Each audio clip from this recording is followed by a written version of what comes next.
Guten Tag, APUSH. We have a new video for today. It's the bee's knees by the big cheese himself, Mr. Linegar.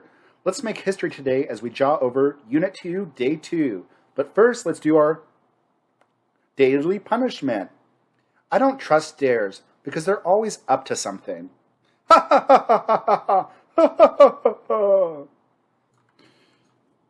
Key terms for today are the rights of Englishmen, republicanism, virtual representation versus actual representation, mercantilism, the Sugar Act, the Quartering Act, the Stamp Act Congress, the Declaratory Act, the Sugar Act, the Sons and Daughters of Liberty, the Townshend Act.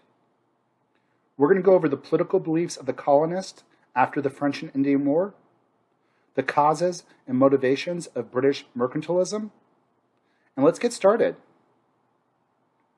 There was the concept in the colonies of rights of Englishmen. We talked about last unit some of the big founding documents like the Fundamental Orders of Connecticut, the Mayflower Compact, the idea that in New England they had the congregational churches that elected their minister, the town hall democracies, Virginia House of Burgesses.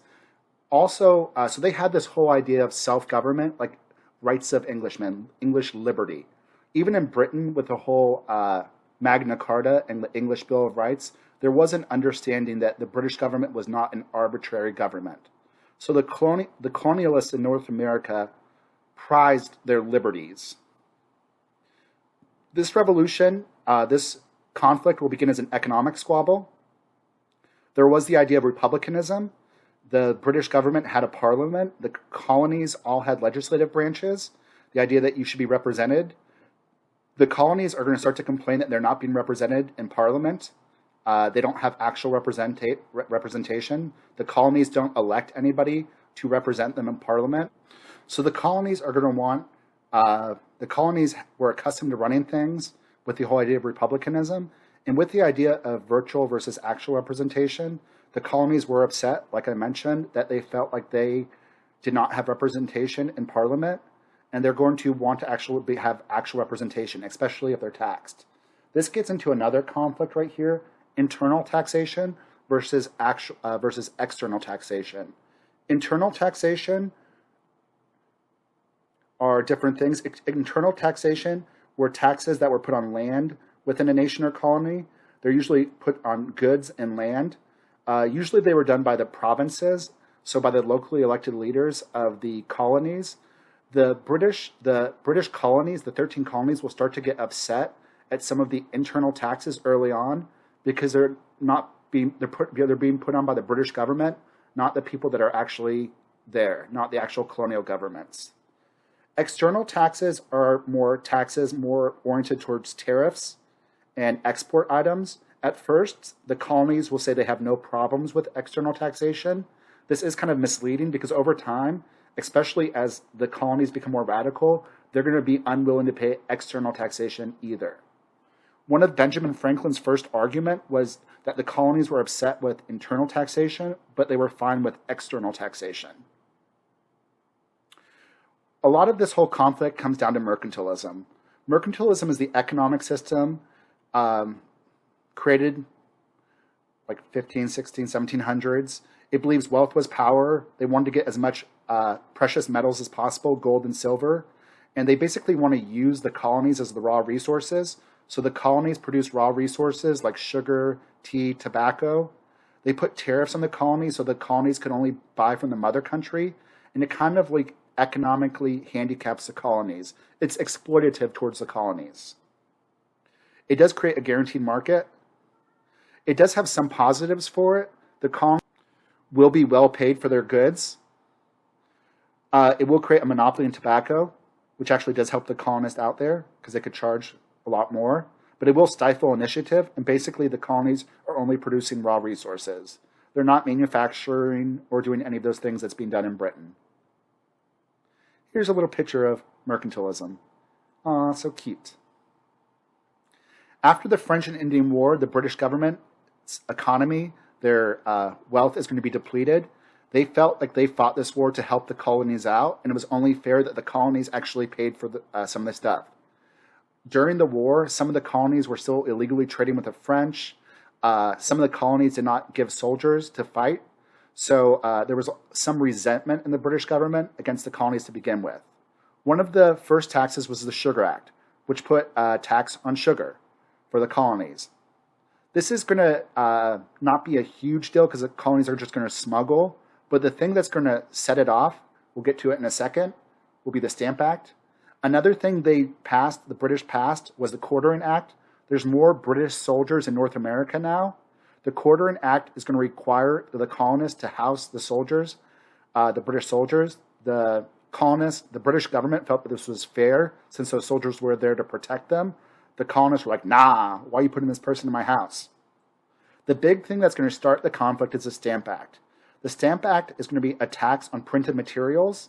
The Stamp Act is going to be a much more indirect tax, and it's going to be much more far-reaching.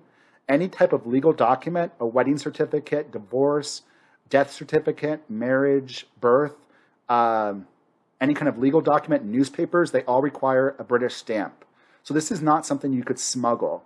And the Stamp Act is really what's going to cause the boiling and the tension between the British and the 13 colonies. This is going to lead to the phrase by Patrick Henry after the Stamp Act, where he says, give me liberty or give me death. This will also lead to a new phrase said by colonial leaders that we should not have taxation without representation. Remember, the colonies felt like they had no actual representation. Here's a picture of some of the stamps the British used. And this is a colonial political cartoon, meaning to satirize it. It's showing the stamp as like a cross and skulls, how it's like killing colonial liberty. This is going to lead to the Stamp Act drama. Like I said, the colonies will not be happy about the Stamp Act. It is going to bring the colonies together. Some of the colonial governments will do non-importation agreements where they refuse to buy from the British. They're going to do boycotts. It's going to spread revolutionary fervor.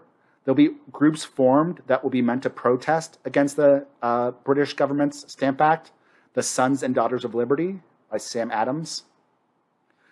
When tax collectors come to collect taxes, some of the colonial colonists will take the tax collectors and they'll pour tar on them and then pour feathers on them, tar and feathering.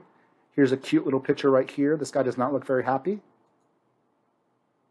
And this is really going to cause the tax collecting practice to collapse as the colonists kind of go into economic revolt against the British. Some of the colonial leaders wanted to have more unity. They wanted to have a unified voice to oppose the Stamp Act. So they'll meet in something called the Stamp Act Congress. Only 9 of the 13 colonies meet. They'll issue their grievances. They'll claim the Stamp Act was illegal. Britain, this is one of the things where they make the whole distinction between internal versus external taxation. Britain will repeal the Stamp Act. The Stamp Act was actually hurting the British. They were getting less money because of all like the non-importations and boycotts. But even though the British repeal the Stamp Act, they're going to pass something called the Declaratory Act. The Declaratory Act says that even though we repealed the Stamp Act, we still have permission and we still have a right to tax you whenever we want. So future problems. Here's a picture of the Stamp Act being repealed. Like it's a mock funeral. The colonists are like dramatic. The British will pass another tax. They thought this was not that big of a deal. It was a really light tax. This was meant to pay for the royal governors and judges. They thought like the colonies had a right to be paying for this because they're paying for their own upkeep. It was a light tax on glass, lead, paper, paint, and tea. So we just had the whole Stamp Act drama. The British kind of backed down, but now they're passing another tax. And guess what? The colonists are not going to want to pay that either. That's going to lead us to this, baby. Dun, dun, dun. Death. All right, kiddos. And that's all I have for today. Until next time. Deuces. Deuces, deuces, yeah.